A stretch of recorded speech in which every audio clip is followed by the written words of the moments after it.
kekristenan terus digoncang, ya.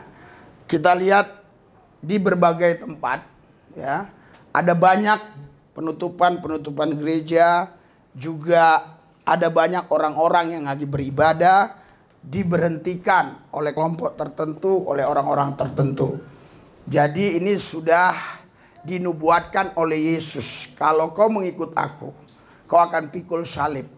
Dan Yesus juga berkata di Yohanes 16, jangan gelisah, jangan gentar hatimu, karena engkau dibenci oleh banyak orang. Tapi ketahuilah bahwa aku sudah dulu menanggulanginya.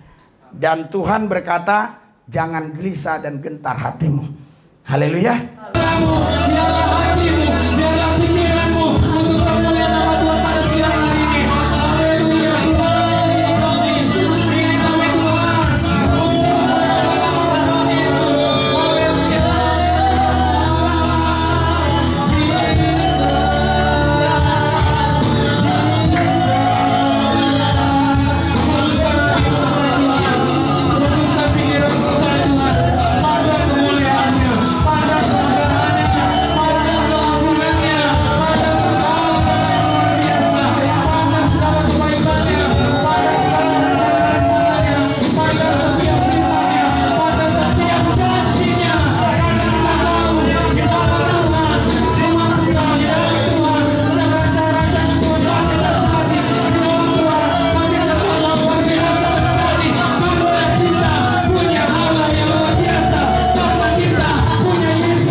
Dahsyat, ajaib, luar biasa. Tuhan Yesus Allah yang hidup, yang maha kuasa, yang telah menciptakan segala apa yang ada di sorga dan apa yang ada di bumi. Dan kami percaya Dialah nama tertinggi, nama di atas segala nama.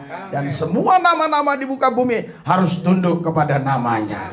Kami bersyukur Tuhan, kami bisa mengenal Dikau, kami bisa menerima Engkau, kami bisa menjadi pengikut-Mu Yesus. Ini bukan karena kami yang pilih Tuhan, tapi Tuhanlah yang pilih kami. Kami bersyukur kami umat pilihan, kami anak perjanjian, kami adalah anak mujizat, kami ahli waris, kami berhak terima janji-janji Tuhan. Semua janji-janji Tuhan kami terima hari ini di dalam nama Yesus Kristus. Janji keselamatan, janji penggembalaan, janji pemeliharaan, bahkan janji penyediaan apa yang kami butuhkan, apa yang kami perlukan. Semua janji-janji Tuhan digenapi dalam hidup kami. Karena Allah yang kami sembah bukan manusia sehingga dia berdusta. Apa yang dia katakan pasti dia kerjakan. Apa yang dia ucapkan pasti dia lakukan. Karena dia Tuhan Allah yang maha kuasa. Sepatah kata dia kata menjadi nyata. Urapi lidahmu hambamu, supaya ucapan-ucapan yang kusampaikan memberkati kami semua. Kalau ada pemerintah-pemerintah, penguasa-penguasa, penghulu-penghulu dunia yang gelap, roh jahat, iblis, setan, kuasa gelap, ilah-ilah zaman, roh teritorial beserta antek-anteknya di udara yang coba ingin mengganggu, menghalangi, menghambat kebenaran firman Tuhan untuk disampaikan, kami satukan hati iman kami usir, kami tolak, patahkan kuasanya dalam nama Yesus. Di dalam nama Yesus, dalam nama Yesus. Tutup bungkus kami semua dengan darah-Mu Yesus, supaya kami bisa mengenal kebenaran firman. Kami bisa memberitakan kepada rekan-rekan kami, kepada orang-orang yang kami jumpai, siapakah Yesus itu. Yesus adalah Tuhan Allah dan Juru Selamat. Sekali lagi ku minta Tuhan, urapi lidahmu lebih hambamu, jadikan aku Tuhan hambamu yang hanya memberitakan kebenaran. Kalau ada setan iblis yang coba ingin mengganggu, saya patahkan dalam nama Yesus. Terima kasih Tuhan, di dalam nama Yesus kami berdoa mengucap syukur. Haleluya. Yang percaya katakan amin. Berikan sorak-sorai buat Tuhan Yesus yang meriah. Haleluya. Lebih meriah lagi sorak-sorai buat Tuhan. Haleluya. Yang meriah. Haleluya. Oh, Tuhan kita dahsyat, Tuhan kita ajaib, Tuhan kita luar biasa, Allah yang hidup. Kita bukan menyembah Tuhan yang mati, kita menyembah Tuhan yang hidup. Haleluya. Yel-yel kita 3, 2, 1. Berkobar, menyala, menyambar, tegak, akurat, konsisten, dilegaan, mati-matian, konsisten, untuk Kristus, tidak ciut, tidak kecut, tidak mundur, tetap maju, maju bersama Yesus, dipelihara, dijagai, dilindungi, bersama Yesus kita lakukan perkara-perkara besar, di dalam Yesus kita akan menang segala perkara, karena tidak ada yang besar bagi orang. Haleluya. Sorak-sorai buat Tuhan kita yang dahsyat. Haleluya, haleluya. Silakan duduk saudara. Haleluya. Saudara, kekristenan terus digoncang ya. Kita lihat di berbagai tempat ya. Ada banyak penutupan gereja, juga ada banyak orang-orang yang lagi beribadah diberhentikan oleh kelompok tertentu, oleh orang-orang tertentu. Jadi ini sudah dinubuatkan oleh Yesus. Kalau kau mengikut aku, kau akan pikul salib. Dan Yesus juga berkata di Yohanes 16, jangan gelisah, jangan gentar hatimu, karena engkau dibenci oleh banyak orang. Tapi ketahuilah bahwa aku sudah dulu menanggulanginya. Dan Tuhan berkata, jangan gelisah dan gentar hatimu. Haleluya. Dan kita coba baca Yohanes 16 ayat 33 ya. Apa kata Alkitab ya? Oke. 3, 2, 1. Semuanya itu kukatakan kepadamu, supaya kamu beroleh damai sejahtera dalam aku. Dalam dunia kau menderita penganiayaan, tetapi kuatkanlah hatimu, aku telah mengalahkan dunia. Berikan sorak-sorai buat Yesus Tuhan kita. Jadi saudara, gak usah heran ya, luar biasa. Dalam beberapa bulan ini saya mengkanter atau memprotes ya beberapa penutupan gereja dan beberapa kelompok-kelompok persekutuan doa yang diganggu oleh orang-orang tertentu ya. Doakan supaya protesku itu didengar oleh Kapolri, oleh Presiden. Karena kalau di YouTube ini saudara, ini bisa kedengaran bukan hanya di Indonesia, bahkan sampai mancanegara. Dan kalaupun kalau ada orang di bulan, ada satelit, ya ada sinyal juga bisa ya. Ya makanya banyak pelaut-pelaut dulu telepon saya, ya mereka dengar khotbah saya di laut. Ya jadi rupanya mereka punya teknologi tertentu ya di kapal tersebut, sehingga di berapa mil gitu dia masih bisa ya, masih bisa dengar ya, masih bisa dengar ya. Jadi luar biasa saudara. Jadi selain itu saudara, terus terjadi perdebatan-perdebatan ya mengenai Yesus ini. Siapakah Yesus ini? Itu udah dari dulu saudara. Dari Matius 16 sudah terjadi. Ketika mereka di Kaisaria Filipi, Yesus bertanya, menurut kalian siapa saya? Satu muridnya bilang Yohanes Pembaptis, satu muridnya bilang Yeremia, Elia, terus mungkin salah seorang dari para nabi. Yesus ulangi lagi, menurut kalian siapa saya? Petrus bangkit, engkau adalah Mesias, engkau anak Allah yang hidup, engkau yang maha kuasa itu. Berikan sorak-sorai buat Tuhan Yesus. Haleluya. Jadi dari dulu pertentangan-pertentangan itu sudah terjadi. Jadi kita jangan bingung, tetap kita percaya bahwa Yesus ini Tuhan kita, satu-satunya Allah yang hidup, yang maha kuasa. Haleluya. Haleluya.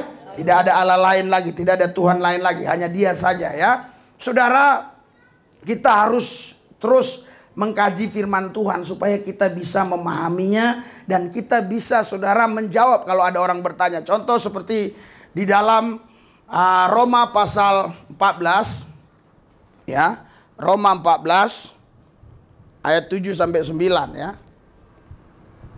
Nah, ini susahnya kalau pakai ini ya. Oke? Sudah? Kita baca sama-sama.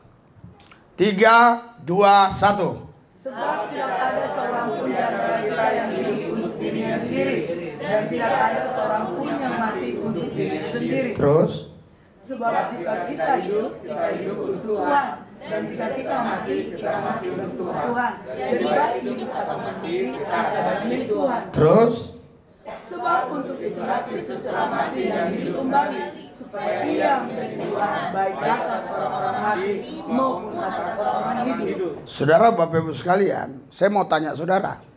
Ya, di sini dikatakan sebab untuk itulah Kristus telah mati dan hidup kembali supaya Ia menjadi Tuhan. Apakah Dia menjadi Tuhan harus mati dulu dan bangkit baru Dia menjadi Tuhan? Tidak, tidak. Tapi ayatnya mengatakan demikian. Tuh. Sebab untuk itulah Kristus telah mati dan hidup kembali supaya Ia menjadi Tuhan. Berarti kalau Dia nggak mati, nggak hidup kembali, Dia belum jadi Tuhan. Ini kan kalimat-kalimat seperti ini, saudara perlu kita jawab. Haleluya, haleluya, haleluya. Dengar baik di situ, ya. Sebab untuk itulah Kristus telah mati dan hidup kembali supaya Ia menjadi Tuhan. Ya. Baik atas orang-orang mati maupun atas orang-orang hidup. Jadi tidak semua ayat-ayat di Alkitab ini yang bisa kita jelaskan dengan satu ayat saja. Dengan berdiri. Satu ayat ini saja ya. Kita nggak bisa jelaskan kalau hanya menggunakan ayat ini. Benar nggak ayat ini? Benar. Tapi kalau menurut ayat ini, waktu Yesus belum mati dan belum bangkit, Dia belum Tuhan. Menurut ayat ini loh. Nih. Haleluya. Ya. Kalau ada orang mau pelintir ayat ini, kalian harus bisa menjawab. Haleluya. Makanya kalau kalian terus tekun bergereja di sini, kalian makin cerdas, makin pintar. Kalian makin bisa menjawab ayat-ayat yang ada di Alkitab yang sulit untuk dijelaskan orang, tapi kalian bisa jelaskan. Kita ke gereja bukan hanya untuk, wah tadi saya disembuhkan, wah tadi saya dibebaskan, saya sukacita, saya gembira, pulang. bukan untuk itu saja. Tapi Anda harus bisa memahami firman Tuhan. Dan bisa Anda menjelaskan kepada orang lain yang bertanya. Karena Alkitab jelas mengatakan 1 Petrus 3 ayat 15. Kita baca 1 Petrus 3 ayat 15. Oke, 3, 2, 1. Tetapi dalam hatimu sebagai Tuhan Dan segala pada segala waktu untuk memberi tanggung jawab kepada tiap-tiap orang yang minta bertanggung jawab dari kamu tentang harapan yang ada padamu. Tetapi haruslah beriman dan hormat. jelas di situ dikatakan siap sedialah pada segala waktu untuk memberi pertanggungjawab kepada tiap-tiap orang yang meminta pertanggungjawab dari kamu tentang pengharapan yang ada padamu. Tetapi haruslah dengan lemah lembut, saudara. Haleluya. Jadi kembali ke ayat tadi. Ya. Sudah? Tepat. Kembali ke ayat tadi, ke Roma pasal 14. Sudah? Oke. Roma 14 ayat 7 sampai 9 tadi. Ya. Di ayat yang tadi saja. Ayat 9. Oke. Sebab untuk itulah Kristus telah mati dan hidup kembali supaya ia menjadi Tuhan baik atas orang-orang mati maupun atas orang-orang hidup. Saudara, sebelum Yesus ya menyatakan dirinya ke bumi dan sebelum dia mati, banyak orang-orang yang tidak bertuhankan Yesus. Mereka bertuhankan setan. Mereka bertuhankan kuasa-kuasa gelap, bertuhankan roh-roh jahat, bertuhankan adat istiadat, bertuhankan diri sendiri dan seterusnya dan sebagainya. Ya. Saudara, ketika Kristus mati, makanya kita baca di 1 Petrus 3 ayat 19. 1 Petrus 3 ayat 19. Haleluya. Sudah? Oke. 3, 2, 1. Dan di dalam roh itu kepada orang yang tidak percaya. Terus? Yaitu kepada orang mereka yang dahulu pada waktu Nuh taat kepada Allah. Ketika Allah tetap menanti dengan sabar bahwa Nuh sedang mempersiapkan bahtera, di mana hanya sedikit, yaitu 8 orang yang diselamatkan oleh air. Jadi pada zaman Nuh banyak orang yang tidak menyembah Tuhan tapi menyembah setan. Mereka tidak taat kepada Tuhan, tidak taat kepada Allah, tapi taat kepada iblis, taat kepada kepercayaan-kepercayaan mereka. Itu sebabnya ketika Yesus mati, Yesus harus datang ke alam maut ini, saudara. Coba kita baca di dalam Roma pasal 10 ayat 6 sampai 7. Roma 10 ayat 6 sampai 7. Ya. Ini. Sudah? 3, 2, 1. Tetapi kebenaran karena iman berkata demikian. Jangan katakan di dalam hatimu, siapakah akan naik ke surga, yaitu untuk membawa Yesus turun. Terus? Ayat 7. Atau siapakah akan turun ke jurang maut, yaitu untuk membawa Kristus naik dari antara orang mati. Ini orang-orang yang tidak percaya dengan kuasa Kristus, tidak percaya dengan kuasa Tuhan. Mereka berkata, siapa yang akan membawa Yesus ke dunia orang mati dan siapa yang akan membawa dia kembali? Ya, siapa yang akan turun ke jurang maut, yaitu untuk membawa Kristus naik dari antara orang mati. Saudara, jadi kenapa ayat itu berbunyi demikian? Nanti saya akan jelaskan ya. Makanya tidak semua harus 1 Petrus pasal 4 ayat 5 dan 6. Coba baca. Ya. 1 Petrus. Sudah? 3, 2, 1. Tetapi mereka harus memberi pertanggungan kepada dia. Siap sehingga menghidupkan orang yang tidak mati. Terus? Itulah sebabnya maka Injil telah dikatakan juga kepada orang-orang mati, supaya mereka sama seperti semua manusia diyakini secara pribadi, tetapi oleh Roh dapat hidup menurut kehendak Allah. Berikan sorak-sorai buat Yesus Tuhan kita. Saudara, Jadi Tuhan Yesus itu ya, kenapa dia di sini dikatakan ya, Saudara, dia dikatakan di sini dia menginjili orang mati. Kenapa harus menginjili orang mati? Tadi waktu dia mati, Saudara, dia masuk ke alam maut. Haleluya. Saudara, coba kita baca Efesus 4. Efesus 4 ya. Efesus 4 ayat 10. Biar lengkap, biar paham. 3, 2, 1. Dia yang telah turun, dia juga yang telah naik jauh lebih tinggi daripada semua langit untuk menemukan segala sesuatu. Terus mulai dari ayat ini ya. Nah, ayat Efesus 4 ayat 7 sampai 10 maksud saya. Oke? 3, 2, 1. Tetapi kepada kita masing-masing telah dianugerahkan kasih karunia menurut ukuran Yesus Kristus. Terus Itulah sebabnya terpanas tatkala dia naik ke tempat tinggi, dia membawa tawanan-tawanan yang memberikan pemberian-pemberian kepada manusia. Oke, stop. Kenapa tadi ayatnya dikatakan di Roma tadi? Roma berapa tadi? Roma 14 ayat 7 sampai ayat 9. Kenapa di situ ayatnya mengatakan di ayat 9, Kristus ya, dia mati dan bangkit supaya dia menjadi Tuhan atas orang mati dan orang hidup. Sudah mulai terbuka kira-kira? Sudah ya? Ayat-ayatnya sudah mulai ya? Oke? Sudah mulai terbuka? Yesus tadi turun ke alam maut untuk memberitakan kabar baik, kabar keselamatan, Injil itu kepada orang-orang yang mati di zaman Nuh, yang mereka nggak taat kepada Tuhan. Karena di zaman Nuh semua mati orang.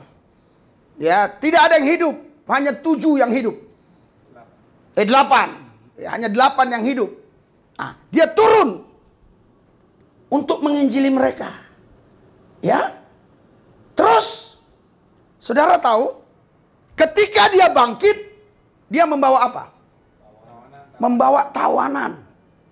Saudara, di sini saya dapat tadi dari Tuhan. Makanya saya khotbah itu harus memberikan edukasi. Harus memberikan kepada saudara itu sesuatu yang untuk Anda bisa berpikir.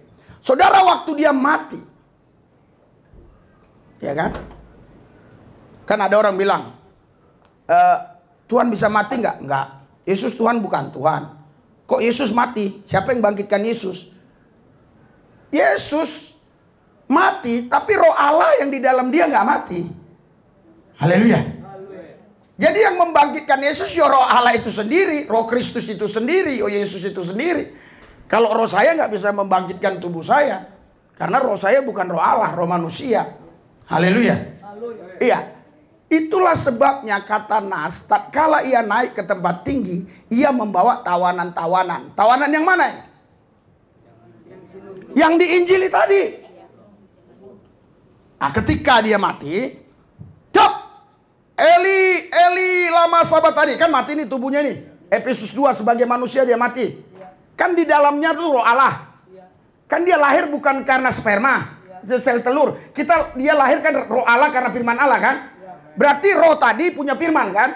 Ya. Karena yang roh tadi yang punya firman tadi itu meninggalkan tubuh.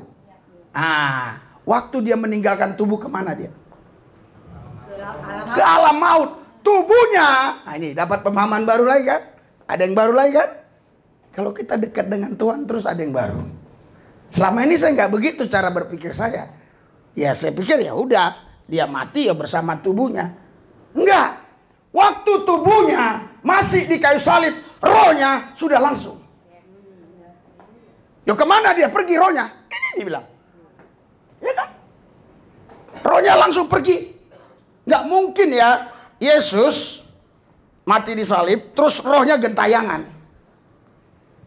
Dia langsung pergi ke alam maut tadi. Menginjili. Haleluya. Haleluya. Nah, terjawab kan? Tadi yang mati ini Tuhannya bukan Yesus. Setelah dilayani diinjili, jadi dia bertuhankan Yesus. Makanya Yesus mati dan bangkit supaya menjadi Tuhan atas orang mati dan orang hidup. Mana sorak-soranya? Kalian harus bisa jawab. Karena ini pertanyaan-pertanyaan yang selalu dilontarkan oleh banyak orang. Haleluya. Jadi ayat itu tidak selalu berdiri sendiri. Harus ada ayat lain pendukungnya untuk kita bisa jawab. Memang kadang-kadang ada ayat itu berdiri sendiri yang kita bisa langsung jawab. Tapi banyak ayat-ayat di Alkitab yang kita nggak bisa jawab kalau dia kita dudukkan sendiri, kita berdirikan sendiri di situ. Coba, siapa yang paham dengan apa yang saya sampaikan? Kenapa di Roma pasal, kembali dulu sebentar. Tetap ya, Efesus 4 ayat 8 nanti ya. Roma 14 ayat 9. Saya harus tanya saudara, apakah saudara paham apa yang saya sampaikan? Oke, sudah? Roma 8 ayat Roma 8. Roma 17 tadi ya? Roma 14 ayat 9. Oke. Sudah, kita baca sama-sama. 3, 2, 1. Sebab untuk itulah Kristus telah mati dan hidup kembali supaya dia menjadi Tuhan baik atas orang mati maupun orang hidup. Saya mau tanya kepada saudara. Loh, di sini dikatakan sebab untuk itulah Kristus telah mati dan hidup kembali. Jadi mati dan hidup kembali supaya dia menjadi Tuhan. Berarti kalau dia nggak mati, nggak hidup kembali, dia nggak mati dulu, berarti nggak jadi Tuhan dong. Jawabannya gimana? Tadi kan udah saya jelaskan. Supaya dia menjadi Tuhan baik atas orang-orang mati maupun atas orang-orang hidup. Supaya percaya orang yang tidak percaya Tuhan itu menyembah setan itu. Haleluya. Ada lagi yang lain? Ya, kita interaktif dulu ya hari ini ya. Ada lagi yang lain? Coba yang bisa lebih jelas. Kenapa dia ya di sini dikatakan mati dulu baru bangkit bisa menjadi Tuhan? Berarti dulu dia nggak Tuhan dong, kan itu pertanyaan. Padahal kalau kita baca di Yohanes 5, Yohanes 8 jelas di situ. Ya, sebelum Abraham ada aku sudah ada. Mereka marah. Umurmu baru paling 50. Kok katakan sebelum Abraham ada kau sudah ada? Dia bilang kalau kau percaya kepada dia, kau harus percaya kepadaku karena akulah dia. Yesus sendiri mengakui akulah dia, akulah Tuhan itu. Nah, tapi pertanyaan ayat ini beda. Gimana itu? Jadi di sini sebab untuk itulah Kristus telah mati dan hidup kembali. Koma supaya ia menjadi Tuhan baik atas orang-orang mati maupun atas orang-orang hidup. Haleluya. Jadi saudara mulai ya ke gereja itu ya bukan hanya ingin memuaskan dahaga kita, tapi kita ingin tahu kebenaran firman itu. Ya, oh gimana ini? Kok ayatnya bunyi begini? Kok ayatnya berkata begini? Ya, supaya kita bisa jawab. Nanti orang di luar sana juga bilang Tuhan kita 3. Kita harus bisa jawab. Ya, ada Allah Bapa, Allah Anak, Allah Roh Kudus. Kita harus bisa jawab. Padahal kita bilang Tuhan kita Esa, Tuhan kita satu. Ya kan? Kenapa ada pertanyaan-pertanyaan seperti itu? Ya karena memang kenyataannya ada orang-orang yang seperti itu mengucapkan Allah dia, mengatakan Allah dia. Makanya kita harus bisa jawab. Ya. Nah sekarang coba kira-kira gimana ini? Siapa yang tahu ini? Ya, pada prinsipnya Kristus itu adalah Tuhan. Ya. Tetapi sebelum zaman-zaman sebelum Nuh atau orang-orang yang sudah mati terbunuh karena air, dia tidak tahu bahwa ada Tuhan dan ada Yesus yang adalah Tuhan itu. Ya. Jadi sehingga Yesus hadir atau Yesus ke dunia ini dan untuk mati dan hidup supaya ketika dia mati dia menginjili orang-orang yang ada di alam maut supaya yang tadinya di zaman Nuh itu tidak mengenal Tuhan Yesus atau yang tidak mengenal Tuhan atau orang-orang yang hidup berdasarkan adat istiadatnya nah diinjili Tuhan jadi percaya Tuhan Yesus dan dia menjadi dan roh-roh itu menjadikan Yesus sebagai Tuhan dan ketika bagi dunia orang-orangnya yang hidup, mereka sedang menanti-nantikan juru selamat. Mereka nggak tahu siapa nih juru selamat. Ketika dinubuatkan di dalam Yesaya, dan terjadilah Yesus hadir dan Yesus bangkit supaya orang-orang yang hidup, buat kita juga, buat orang pada masa lalu, percaya bahwa Yesus itu adalah Tuhan, sehingga orang-orang yang mati dan orang yang hidup menjadikan Yesus adalah Tuhan. Berikan sorak-sorai buat Tuhan Yesus. Haleluya, haleluya, haleluya. Iya, jadi saudaraku yang saya kasih, kalau Yesus dia tidak turun ke alam maut untuk melayani orang-orang yang mati di zaman Nuh, maka orang-orang yang mati di zaman Nuh tidak akan menerima keselamatan. Ya. Nah, karena dia melayani orang-orang mati di zaman Nuh yang tadinya bukan bertuhankan Yesus, entah bertuhankan setan, bertuhankan iblis, bertuhankan apa saja, tapi ketika mereka mendengar Injil yang Yesus sampaikan di alam maut sehingga mereka percaya bahwa Yesus itulah Tuhan, maka ayatnya berbunyi Yesus juga Tuhan atas orang mati. Berikan sorak-sorai buat Tuhan. Yesus Tuhan atas orang mati bukan berarti Yesus baru menjadi Tuhan setelah dia mati dan hidup. Tapi Yesus Tuhan atas orang mati karena orang yang mati tadi, dia tadinya nggak percaya Yesus. Sehingga Yesus datang, ayat ini berbunyi Yesus Tuhan atas orang mati dan orang hidup. Karena orang yang tadi mati tidak percaya Yesus, mereka bisa percaya Yesus. Berikan sorak-sorai buat Tuhan. Makanya tidak ada masalah dengan kata supaya. Ya, sebab untuk itulah Kristus telah mati dan hidup kembali supaya ia menjadi Tuhan. Supaya di sini bukan berarti dia menjadi Tuhan ketika dia mati dan hidup dan tadinya bukan Tuhan, bukan itu. Supaya dia menjadi Tuhan ini lebih kepada orang-orang matinya, bukan kepada pribadi Yesusnya. Ketika orang-orang mati bilang, Yesus, Engkaulah Tuhanku. Haleluya. Haleluya. Berikan sorak-sorai buat Tuhan Yesus yang dahsyat luar biasa. Haleluya. Kita baca ayat Alkitab ya. Apa yang Yesus kerjakan di 1 Korintus 15 ayat 54 sampai 58. Apa yang Yesus kerjakan? 3, 2, 1. Dan sesudah yang dapat binasa ini mengenakan yang tidak dapat binasa, dan yang dapat mati ini mengenakan yang tidak dapat mati, maka tergenaplah firman Tuhan yang tertulis, maut telah ditelan dalam kemenangan. Terus? Hai maut, di manakah kemenanganmu? Hai maut, di manakah sengatmu? Terus? Sengat maut ialah dosa dan kuasa dosa ialah hukum Taurat. Terus? Tetapi syukur kepada Allah yang telah memberikan kepada kita kemenangan oleh Yesus Kristus Tuhan kita. Berikan sorak-sorai buat Yesus Tuhan kita. Haleluya. Jadi saudara, ketika kita tidak hidup di dalam Yesus, kita hanya pakai tubuh yang dapat binasa. Ya. Tapi ketika kita terima Yesus Kristus sebagai Tuhan dan Juru Selamat, kita sudah memiliki tubuh yang tidak dapat binasa. Tubuh yang tidak dapat binasa ini tidak bisa dilihat oleh kasat mata jasmani. Dan tidak bisa dilihat oleh mikroskop. Dan tidak bisa dilihat oleh ilmu kedokteran secanggih apapun ilmu kedokteran tidak bisa melihat. Karena ini alam roh. Haleluya.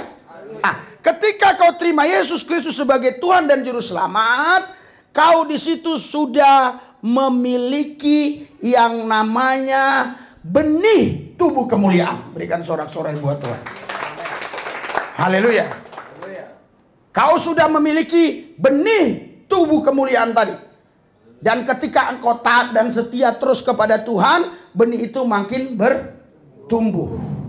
Terus taat dan setia kepada Tuhan, benih itu makin bertumbuh.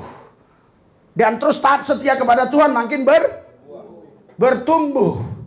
Dan akhirnya tubuh kemuliaan itu sempurna di dalam hidupmu. Berikan sorak-sorai buat Tuhan. Haleluya. Ketika tubuh kemuliaan itu sempurna di dalam hidupmu, itulah yang dikatakan tadi. Yang bisa binasa memakai yang tidak bisa binasa. Coba kita baca. Ayat berapa tadi itu? Oke. Mulai ayat berapa tadi? 55. Oke. Ya, 54 ya. Dan sesudah yang dapat binasa, ini mengenakan yang tidak dapat binasa. Yang dapat mati ini mengenakan yang tidak dapat mati. Maka akan genaplah firman Tuhan yang tertulis, maut telah ditelan dalam kemenangan. Berikan sorak-sorai buat Yesus Tuhan. Semua orang yang tidak memiliki Kristus, dia tidak punya tubuh kemuliaan. Semua orang yang tidak punya tubuh kemuliaan, dia pasti akan kalah oleh maut. Karena maut ini adalah kerajaan yang sangat kuat. Makanya Alkitab berkata, yang paling terakhir dikalahkan Yesus bukan setan, bukan iblis, tapi kuasa gelap, alam gelap yang namanya roh maut. Roh maut itu setan juga, ya. Saudara, makanya saudaraku yang saya kasih, saya tidak pernah memberkati orang kalau pernikahan sampai maut memisahkan kalian. Saya selalu bilang sampai kematian yang bisa memisahkan kalian. Haleluya. Karena kalau maut yang memisahkan dia, mereka nggak akan berjumpa lagi di sorga. Mereka akan turun kerajaan maut tadi. Paham sampai di sini? Ini nggak bisa dicari di sekolah teologi, ya nggak bisa. Jadi kalau orang tadi ya diberkati maut yang bisa memisahkan kalian, terus maut ini memisahkan mereka dan mereka tidak akan bisa berjumpa di kerajaan sorga. Tapi kalau kematian yang memisahkan, kita semua bisa berjumpa di kerajaan sorga. Berikan sorak-sorai buat Tuhan Yesus. Kita bisa berjumpa di kerajaan sorga nanti. Haleluya. Haleluya. 2 Korintus 12, Paulus diangkat rohnya dan dia berkata, aku melihat 14 tahun yang lalu ini orang Kristen ini, sekarang aku melihat dia diangkat ke tingkat 3 dari sorga. Aku mengenal dia. Haleluya. Artinya apa? Artinya kalau hanya kematian yang memisahkan kita, kita akan bertemu kembali di kerajaan sorga. Saya berdoa jangan ada maut yang memisahkan kita. Biarlah kematian yang memisahkan kita. Sehingga kita bisa berjumpa di kerajaan Tuhan. Amin. Mana tepuk tangannya kok pelan. Kita bisa jumpa di sana. Ada ibu yang sudah janda. Saya nggak tahu, yang saya tahu satu orang. Tapi siapa tahu ada yang lain ya. Nanti kau ketemu dengan suamimu di sana. Amin. Mau cepat ketemu atau lama? Kalau mau cepat ketemu sekarang kita doakan sama-sama. Jangan ya, ada waktu Tuhan. Amin. Jangan kau naik ke lantai 7, kau lompat dari situ supaya ketemu katanya. Haleluya. Atau bom bunuh diri supaya ketemu 72 bidadari. Itu ajaran-ajaran dari kuasa gelap ya. Ya kita nggak begitu. Haleluya. Haleluya. Biar Tuhan yang menjemput kita. Jangan kita yang membunuh kita, tapi Tuhan yang menjemput kita. Kalau Tuhan yang menjemput roh kita, pasti kita bersama dia di kerajaannya. Berikan sorak-sorai buat Yesus Tuhan kita. Haleluya. Haleluya. Jadi saudara, ketika kita terus taat dan setia kepada Tuhan, ini sudah terbangun. Ya. Yang tadi tidak bisa binasa itu tubuh kemuliaan. Sudah terbangun. Makanya saudara, orang-orang yang sungguh-sungguh hidup kudus, hidup benar, taat kepada Tuhan, itu sulit diserang penyakit. Biasanya mereka itu meninggalnya bukan karena penyakit. Memang karena sudah waktunya, sudah tua. Contohnya Ishak Lewi Santoso. Pendiri gereja GPPS seluruh dunia. Haleluya. Saya masih ingat dia di umur 94 tahun. Dia masih bisa ingat satu persatu nama-nama pendeta yang kurang lebih ratusan di situ. Karena kalau GPPS itu dikumpulkan semua mungkin ada 2000 gereja mungkin ada kalau semua ya. Nah, jadi dia masih ingat tuh waktu Rakernas tuh. Masih ingat, ini sini. Saudara, waktu dia tua, Asal dibawa ke rumah sakit, dia tidak mau. Akhirnya mereka coba dengan cara yang lain. Dibawa dokter ke situ. Dicek, dia nggak punya penyakit. Berikan sorak-sorai buat Tuhan Yesus. Dia mati di umur 97 tahun. Sebelum meninggalnya dia sudah kasih tahu. Dia sudah persiapkan semuanya. Dia sudah ngerti dia akan meninggal. Karena dia hidup di dalam doa. Dia doa sehari 6 jam.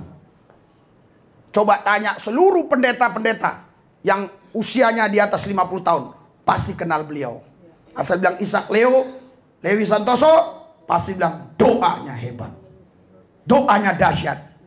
Harusnya kita semua meneladani beliau. Kita semua harus menjadi pendoa-pendoa yang punya kuasa, yang punya otoritas, yang mampu menggoncangkan surga dan menghancurkan neraka. Haleluya. Pak, kenapa kok surga digoncangkan? Surga digoncangkan, jangan dihancurkan. Neraka yang kita hancurkan. Haleluya. Kalau kau menghancurkan surga, kau berdosa. Tapi kalau kau menggoncangkan gak apa-apa. Supaya apa? Supaya Tuhan itu ayat naon.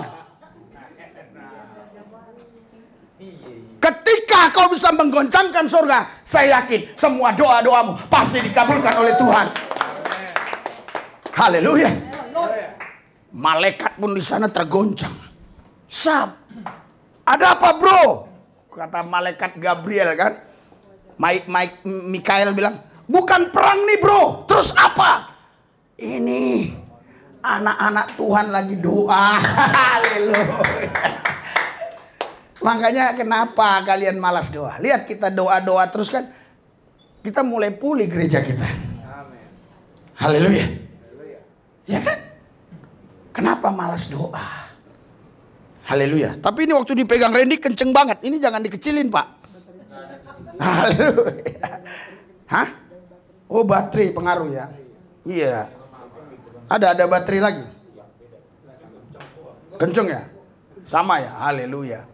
Iya. Jadi itu yang saya katakan tadi. Ketika kau berdoa, kau menggoncangkan surga. Tapi kau bisa menghancurkan pintu neraka. Haleluya. Haleluya. Bahkan saudara, kalau orang yang doanya dahsyat luar biasa penuh kuasa, ya, dia bukan hanya menggoncangkan surga, menghadirkan surga. Sehingga orang di sekelilingnya dapat menikmati. Kok ada semilir-semilir ya? Ya ada apa ya? Ada apa ya? Ih, ada apa ya? Iya. Ada apa ya? Ternyata kita lihat, dia berdoa. Luar biasa. Tapi saudara, kadang bisa juga kita merasakan suasana neraka. Kenapa ya? Kenapa? Kok begini? Kok begini? Ternyata kita lihat istri kita lagi sakit hati. Kita lihat anak-anak kita lagi ngambek semua. Dia sedang menghadirkan neraka. Haleluya. Suasana neraka itu sedang dihadirkan. Makanya Yesus tidak mengajarkan kita untuk menghadirkan neraka. Dia mengajarkan kita untuk menghadirkan surga. Datanglah kerajaan. Jadilah kehendakmu di bumi seperti di surga. Berikan sorak-sorai buat Tuhan Yesus. Haleluya. Oh luar biasa hari ini Kristen dia. Luar biasa dia. Karena dia seorang guru. Jadi dia senang. Oh iya begini. Oh iya kenapa ya? Kok begitu bunyi ayatnya? Oh ternyata begini. Oh kenapa dia harus mati bangkit dulu baru menjadi Tuhan? Atau oh ternyata iya. Kita harus bisa jawab. Sekali waktu nanti muridmu yang Kristen nanya. Kenapa ayat ini bunyi begini? Iya. Apalagi di Jakarta anak-anak dikasih makan keju. Otaknya kritis. Orang kampung mah dikasih makan singkong, nggak kritis. Apapun dibilang, iya yang penting Yesus Tuhan. Udah, selesai. Dia nggak mau protes sama pendeta. Malah pendetanya akut-akuti. Jangan kamu banyak tanya, jangan banyak protes ya. Ya, kamu nanti bisa kamu ini berdosa karena kamu banyak protes pendeta. Padahal pendeta itu tempat orang bertanya. Haleluya. Haleluya. Tapi karena dia nggak bisa jawab, dia bilang nggak usah tanya-tanya, yang penting imanin saja. Haleluya. Nggak boleh. Tapi kalau mujizat kita harus imanin saja. Tapi kalau ayat firman nggak bisa, harus dipertanyakan kenapa bunyinya begini, Pak. Oh, begini. Haleluya. Sudah paham ya? Kenapa Yesus mati, bangkit dulu, baru menjadi Tuhan atas orang mati, orang hidup. Karena tadi orang mati tidak bertuhankan Yesus. Tapi setelah Yesus datang ke alam maut dan mengalahkan kerajaan maut, dan orang yang di alam maut tadi jadi selamat dan percaya Yesus. Pertanyaannya, kalau Yesus hari ini mau ke neraka, bisa nggak orang yang di neraka diselamatkan? Bisa. Pasti bisa. Tapi saya yakin Tuhan nggak mau. Tuhan nggak mau. Karena semasa hidup kita inilah kita membangun diri kita. Di semasa hidup inilah yang membawa kita ini kepada kerajaan Tuhan. Kalau sudah mati nggak bisa lagi. Itu hanya berlaku bagi zaman Nuh. Haleluya. Karena di agama saya dulu ya, itu ada kepercayaan seperti itu. Nanti sudah di neraka ya. Agama saya dulu waktu saya Islam ada ajarannya begitu. Nanti disiksa, mungkin dosanya 1 ton, disiksa dulu lah entah 20 tahun. Alam kubur baru masuk surga lagi. Nanti disiksa lagi. Oh, dia paling banyak dosanya, lebih lama. Jadi kayak orang kayak di penjara, ada hukuman mati, ada hukuman seumur hidup, ada kasasi, ada garasi, ada banding PK gitu. Tapi kita nggak begitu ya. Sekali di neraka, dia akan di neraka selama-lamanya. Makanya hari inilah engkau menentukan hidupmu mau ke neraka atau ke surga. Bukan besok setelah mati, tapi sekaranglah tentukan hidupmu mau neraka atau surga. Sekarang berikan sorak-sorai buat Tuhan. Haleluya. Luar biasa, saudara, ajaib ya Tuhan kita. Oh, sudah ngalahkan maut dia. Nubuatan ini sudah disampaikan oleh Yesaya 25 ayat 8. Yesaya 25 ayat 8. Kita baca Yesaya 25 ayat 8. Ini nubuatan ini sudah disampaikan. 3, 2, 1.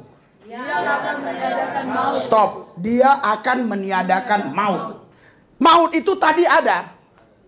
Ya, tadi ada. Tapi kehadiran dia ke muka bumi ini untuk menghancurkan alam maut. Dia meniadakan maut untuk orang-orang yang percaya Tuhan. Jadi orang-orang yang percaya Tuhan, bagi orang percaya Tuhan maut udah tidak ada lagi. Oh, Pak, ada. Iya, bagi mereka. Karena di sini dikatakan ia akan Meniadakan maut. Saudara harus paham ya, karena ada orang bertanya begini, Pak Pendeta, apa Tuhan maha baik? Iya, maha baik. Kalau maha baik, kenapa Tuhan ciptakan neraka? Tuhan nggak pernah ciptakan neraka. Baca baik-baik. Tuhan tidak ciptakan neraka. Neraka itu untuk setan. Terus kenapa ada orang mau masuk neraka? Karena ikut setan. Bukan untuk manusia. Oke. 3, 2, 1.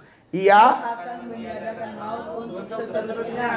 Dan Tuhan Allah akan menghapuskan air mata daripada segala muka. dan air. Umatnya akan dijauhkan dari seluruh bumi. Sebab Tuhan, berikan sorak-sorai buat Tuhan Yesus Kristus. Haleluya. Jadi jauh sebelum Yesus mengalahkan maut, Alkitab sudah menubuatkan ribuan tahun sebelumnya bahwa dia akan datang mengalahkan maut. Jadi bukan asal tiba-tiba ya. Ini hebatnya Alkitab kita.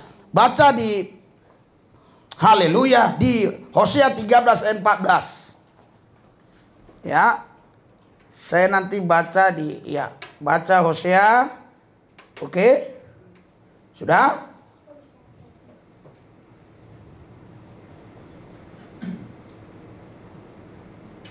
Hosea. Sudah? Bentar ya, saya ini kadang HP-nya Hosea 13. Nah, coba baca. 3, 2, 1. Akan kubebaskan mereka. Akan kutebuskan mereka. Di manakah penyakit safarmu? Hai maut. Di manakah tenaga pembinasaanmu? Hai yang mati. Saudara, ya, kalau di terjemahan di sini kita agak bingung ya. Tapi kalau kita gunakan terjemahan yang lain ya, saya akan buka ya. Terjemahan firman Allah yang hidup ya. Di sini dikatakan Haruskah aku menebus dia dari neraka? Haruskah aku menyelamatkan dia dari maut? Itu pertanyaan-pertanyaan, tanda tanya. Hai maut, tunjukkanlah kedahsyatanmu supaya ia tahu rasa. Hai kubur, tunjukkanlah segala kuasamu, karena aku tidak akan melunakkan hatiku. Artinya saudaraku yang saya kasih dalam Tuhan Yesus, maut ditiadakan bagi orang percaya. Tapi orang yang tidak percaya, mereka akan tetap pergi ke alam maut. Berikan sorak-sorai buat Tuhan Yesus. Haleluya. Kalau di yang lain lebih gampang lagi ya. Tapi sudah, itu cukuplah menurut saya. Jadi saudaraku yang saya kasih dalam Tuhan, terus kita terima apa ya? Kita baca Yohanes 5 ayat 24. Apa yang kita terima dari karya Kristus ini? Yohanes 5 ayat 24. 3, 2, 1. Aku berkata kepadamu, sesungguhnya barang siapa mendengar perkataanku dan percaya kepada Dia yang mengutus aku, Ia mempunyai hidup yang kekal dan tidak turut dihukum, sebab Dia tidak dalam maut ke dalam hidup. Saudara, ketika itu orang Yahudi, ahli Taurat, orang Farisi, Saduki mengatakan bahwa Yesus ini melakukan mujizat dengan kuasa Beelzebul, kuasa setan, sehingga dia katakan, hei, kalau kau ya percaya kepada dia, kau harus percaya kepadaku. Sebenarnya dia juga yang datang ke bumi itu. Yahweh itu yang datang, Allah itu yang datang. Tetapi sebagai anak manusia dia berkata demikian. Hei, ini konteksnya kalau Anda baca dari ayat 1 ya. Dia katakan, kalau kau percaya kepada dia, kau harus percaya kepadaku. Aku utusan. Aku diutus. Ya. Tapi di Yohanes 8 beda. Yohanes 8. Kita baca. Yohanes 8 ayat 51. Oh, tapi tadi dulu. Tadi dulu ya, ayat selanjutnya. Tadi dulu, Yohanes 24 ayat yang di bawahnya. Dia di sini menunjukkan kehebatan, kedahsyatannya. Tadi Yohanes pasal 5 ayat 25-nya. 3, 2, 1. Aku berkata kepadamu, sesungguhnya saatnya akan tiba dan sudah tiba bahwa orang mati akan mendengar suara Allah dan mereka yang mendengarnya akan. Saudara luar biasa. Nggak mungkin nabi dong. Nggak mungkin utusan. Nggak mungkin dia sendiri yang datang. Nggak mungkin seorang nabi, orang mati dengar suara dia, hei, hidup semua. Nggak mungkin. Nah ini yang terlewatkan ya. Kita baca Matius 27. Ayatnya coba ya. Tadi yang tawanan tadi ya. Terlewatkan ya. Tadi waktu bawa tawanan itu benar nggak? Ada ayatnya nggak? Waktu dia disalib. Ya. Oke. Sebentar. Matius 27. Saya nggak persiapkan tapi saya ingat nih. Ya. Ayat yang ke haleluya. Mana dia? Kematian Kristus, kematiannya ya. Nah ini. Ayat 52. Mulai ayat 51 dan ayat 50, 51, 52. Dari Matius 27. 3, 2, 1. Yesus bersuara dengan suaranya. Saudara jangan kalian nggak bisa jawab ya kalau ada orang tanya, Tuhanmu kok bisa mati sih dengan tombak Romawi? Dia nggak bisa mati dengan tombak Romawi. Dia menyerahkan dirinya ya. Tuh, dia menyerahkan nyawanya. Terus. Dan tabir bait suci terbelah dua dari atas sampai ke bawah dan terjadilah gempa bumi dan bukit-bukit batu terbelah. Saudara belum pernah terjadi selama terjadi penyalipan itu sebelum Yesus sudah ada yang disalib di sana. Karena salib itu adalah hukuman yang paling berat. Itu hukuman mati. Ya kalau di Indonesia sistem tembak. Kalau di sana sistem disalib ya. Sebelum Yesus sudah banyak ribuan orang sudah disalib. Tidak pernah terjadi gini, gempa, tabir bait suci terbelah. Dua dari atas sampai ke bawah dan terjadilah gempa bumi dan bukit-bukit batu terbelah. Saudara, jadi itu tempat sembahyang mereka itu namanya bukan bait suci, satu lagi tabernakel. Itu saudara ada halaman, ada ruang kudus, ada ruang maha kudus. Jadi hanya imam yang bisa masuk ruang maha kudus, itu pun setahun sekali untuk membawa korban penghapus dosa. Tadinya orang Israel itu kalau ke Allah itu nggak bisa langsung, harus melalui imam tadi. Saudaraku yang saya kasih, di situ terbelah. Artinya apa? Orang tidak perlu lagi pakai perantara, langsung datang ke Tuhan. Berikan sorak-sorai buat Tuhan. Haleluya. Terus. Oke, ayat 52. 3, 2, 1. Dan kuburan-kuburan terbuka dan banyak orang kudus yang telah meninggal bawah kita. Terus.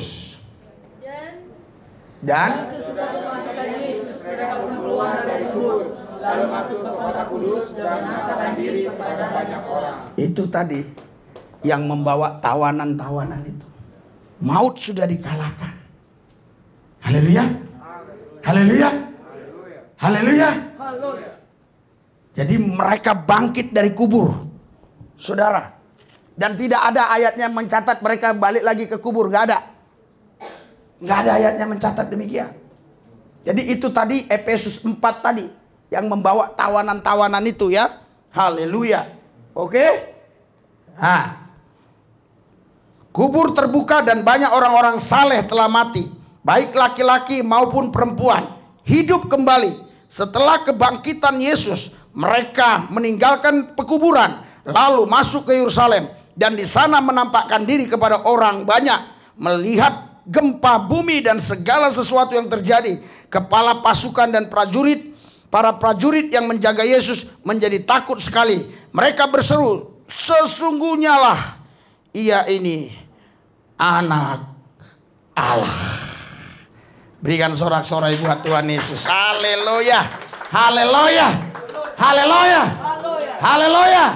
Ya, jadi maut bagi kita sudah tidak ada lagi. Karena maut sudah dikalahkan oleh Yesus. Sudah ditiadakan oleh Yesus. Haleluya. Coba kita baca Yohanes 8 tadi. Ayat 51. Yohanes 8 ayat 51. Kalau dia hanya sekedar nabi, masa dia bilang mendengar suaraku orang hidup nih? 3, 2, 1. Aku berkata kepadamu, sesungguhnya barang siapa menuruti firman-Ku, ia tidak akan mengalami maut sampai selama-lamanya. Saudara, di kitab-kitab lain, nabinya hanya berkata, Allah berfirman, Tuhan berfirman. Ini bukan Tuhan yang berfirman, Yesus yang berfirman, karena dia Allah itu sendiri, dia Tuhan itu sendiri. Berikan sorak-sorai buat Tuhan. Kalau Anda mau baca kitab suci yang lain, Allah yang berfirman. Ini Yesus bilang, firman-Ku. Dia Tuhan itu sendiri. Aku berkata kepadamu, sesungguhnya barang siapa menuruti firman-Ku, ia tidak akan mengalami maut sampai selama-lamanya. Berikan sorak-sorai buat Yesus Tuhan kita. Haleluya, haleluya, haleluya. Satu ayat lagi ya. Itu kalau kita baca terus bagus tuh. Coba baca terus. Baca terus. 3, 2, 1. Kata orang-orang Yahudi kepadanya, sekarang kami tahu bahwa engkau kerasukan setan, sebab Abraham telah mati dan juga nabi-nabi. Namun engkau berkata, barang siapa menuruti firman-Ku, ia tidak akan mengalami maut sampai selama-lamanya. Saudara, jadi gini, orang-orang Yahudi ini ahli Taurat pada sini. Loh, nabi-nabi aja udah mati dan nabi-nabi pun gak berani berkata firman-Ku. Kau ngomong firman-Ku. Nabi-nabi di perjanjian lama itu firman Allah. Demikianlah firman Allah. Tapi Yesus bilang firman-Ku. Paham sampai di sini? Ayo. Saya nggak boleh bilang firman-Ku loh ini. Firman Tuhan loh. Nggak boleh. Saya nggak boleh. Saudara, inilah firman-Ku. Nggak boleh. Inilah firman Allah. Tapi kalau Yesus yang megang ini, Yesus bilang inilah firman-Ku. Berikan sorak-sorai buat Tuhan. Itu membuktikan dia Tuhan. Terus. 3, 2, 1. Adakah engkau besar daripada bapa kita Abraham yang telah mati? Nabi-nabi pun telah mati. Siapakah engkau samakan dirimu? Kau kok udah kacau kau. Abraham udah mati, umurmu baru berapa? Terus Jawab Yesus, jika aku memuliakan diriku sendiri, maka kemuliaan itu sedikitpun tidak ada artinya. Bapakkulah yang memuliakan aku. Tentang siapa berkata dia adalah. Maksud Yesus begini, kalau aku memuliakan diriku sendiri, itu nggak ada artinya. Tapi alamu itu yang memuliakan aku. Gitu loh. Tadi kan mereka menghina Yesus terus. Padahal kamu tidak mengenal dia, tetapi aku mengenal dia. Dan jika aku berkata aku tidak mengenal dia, maka aku adalah pendusta, sama seperti kamu. Tetapi aku mengenal dia, dan aku menuruti firman-Nya. Saudara, dia katakan begini, kamu ngomong Allah, Yahweh, gitulah kurang lebih ya. Tapi kamu nggak kenal dia, aku kenal dia. Terus. Abraham bersukacita bahwa ia akan melihatnya, dan dia telah melihatnya dan dia bersukacita. Luar biasa. Abraham, bapakmu bersukacita bahwa ia akan melihat hariku. Abraham aja bisa melihat. Ya, haleluya.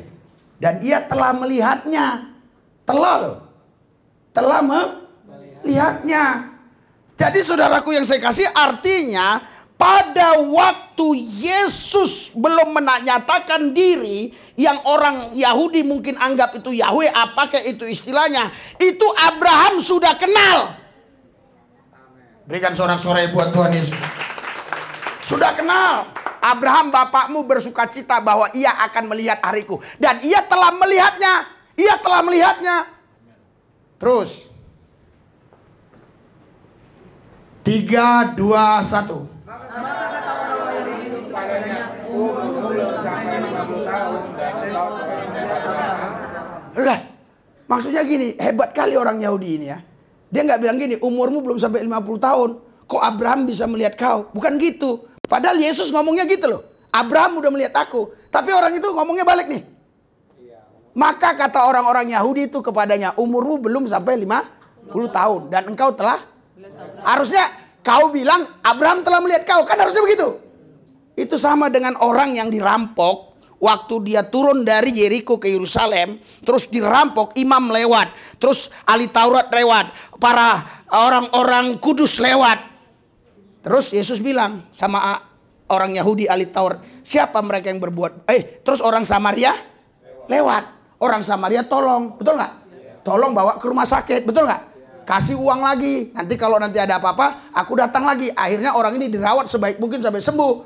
Terus Yesus tanya, gitu dalam perumpamaan itu, siapa yang mereka berbuat kasih? Mereka jawab siapa? Enggak. Orang yang berbuat itu. Nggak mau. Kalau dibilang, tadi ini begini, tadi lewat orang ini ya. Saya nggak usah sebut pemuka agama, hampir muncul lagi. Ini lewat, kan begitu. Terus lewat Risuli Lubis. Terus Risuli Lubis yang tolong. Siapa yang berbuat baik? Orang yang berbuat baik. Dia nggak mau ngomong Risuli Lubis. Inilah orang Yahudi nih. Otaknya licik ini. Cerdik, cerdas, licik semua mereka. Mana jawabannya? Sebenarnya bukan gini ayatnya tadi. Tengok. Paham nggak saudara tadi yang gue baca? Yesus bilang Abraham telah melihat aku. Nah, tapi dibalik di sini, masa kau udah melihat Abraham? Terus 3, 2, 1. Kata Yesus kepada mereka, aku berkata kepadamu, sesungguhnya Abraham saja tidak ada. Wah, nggak mau kalah debat ya. Sebelum Abraham jadi aku sudah ada. Ngeri ya. Padahal umurnya baru 33 tahun loh itu. Umur fisiknya. Terus. Lalu mereka mengambil batu untuk melempari dia. Tetapi Yesus hilang dan meninggalkan. Saudara, Bapak Ibu sekalian, siapapun saudara nanti yang menonton YouTube saya ini, khususnya pendebat-pendebat, udahlah jangan banyak berdebat. Kalau mereka kalah pasti lempar batu. Kalau nggak lempar batu lapor polisi, jadi Muhammad KC di penjara, ya kan? Udahlah, nggak usah debat-debat. Pak Manurung nih suka kali nonton debat-debat. Udahlah, firman Tuhan aja, lakukan firman Allah dengan baik dengan benar. Tengok kalau kalah lempar batu. Haleluya. Saudaraku yang saya kasih dalam Yesus, ya. Kita baca ayat terakhir ya. Roma 8 ayat 2. Ini yang kita dapatkan, maksudnya karya Kristus ini. Roma 8 ayat 2. 3, 2, 1. Allah yang memberi hidup telah memerdekakan kamu dalam Kristus dari hukum dosa dan maut. Berikan sorak-sorai buat Tuhan Yesus yang dahsyat luar biasa. Haleluya. Jadi Yesus Kristus mati dan bangkit supaya dia menjadi Tuhan atas orang mati dan orang hidup. Bukan berarti tadi sebelum dia mati dan bangkit dia bukan Tuhan. Dia sudah Tuhan sebelum semua ada, sebelum dunia ada, sebelum semua ada. Dia sudah Tuhan. Tetapi orang yang mati tadi, dia tidak mentuhankan Yesus. Itu sebabnya ketika Yesus tadi mati, dia bilang Eli Eli lama sabatani. Rohnya langsung menginjili orang mati. Dan orang mati percaya Yesus. Dan mereka bangkit dari kubur. Dan mereka menyuarakan Yesus adalah Tuhan. Berikan sorak-sorai buat Tuhan. Itulah sebabnya Yesus mati bangkit supaya menjadi Tuhan atas orang mati dan orang hidup. Berikan sorak-sorai buat Tuhan. Mari kita bangkit berdiri. Haleluya. Haleluya. Haleluya. Ikuti doa saya. Tuhan Yesus, kami bersyukur. Tuhan Yesus sudah melepaskan kami dari maut. Sudah membebaskan kami dari api neraka. Sudah melepaskan kami dari murka Allah. Dan kami percaya Tuhan Yesus pasti memelihara kami. Pasti menggembalakan kami. Pasti Tuhan Yesus memberikan yang terbaik buat kami. Kami percaya kami hidup bukan karena kami, tapi Tuhanlah yang memberi kami hidup. Tuhan Yesus berkati hidup kami. Urapi kami supaya cinta Tuhan, supaya mengasihi Tuhan dengan sungguh-sungguh. Kalau ada di pikiran hati kami yang menghalangi, menghambat kami untuk mengasihi Tuhan, kami tolak di dalam nama Yesus. Tuhan Yesus, kami berjanji ingin setia kepada Tuhan dan juga setia untuk beribadah di tempat ini, karena kami percaya ada kebenaran Tuhan yang disampaikan di tempat ini. Terima kasih Tuhan, di dalam Yesus kami percaya. Haleluya. Berikan sorak-sorai buat Tuhan Yesus. Haleluya. Beda kan? Kan aku bilang kita akan kumpulkan bangsa-bangsa. Ini orang Afrika dan orang. Haleluya. Memang betul namanya orang Afrika. Asli Nigeria. Tuhan ya. Masih bisa bahasa Nigeria. Hah? Ini asli mana? Oh, Indonesia. Berikan sorak-sorai buat Tuhan ini. Ini lihat itu ada ya. Puji Tuhan.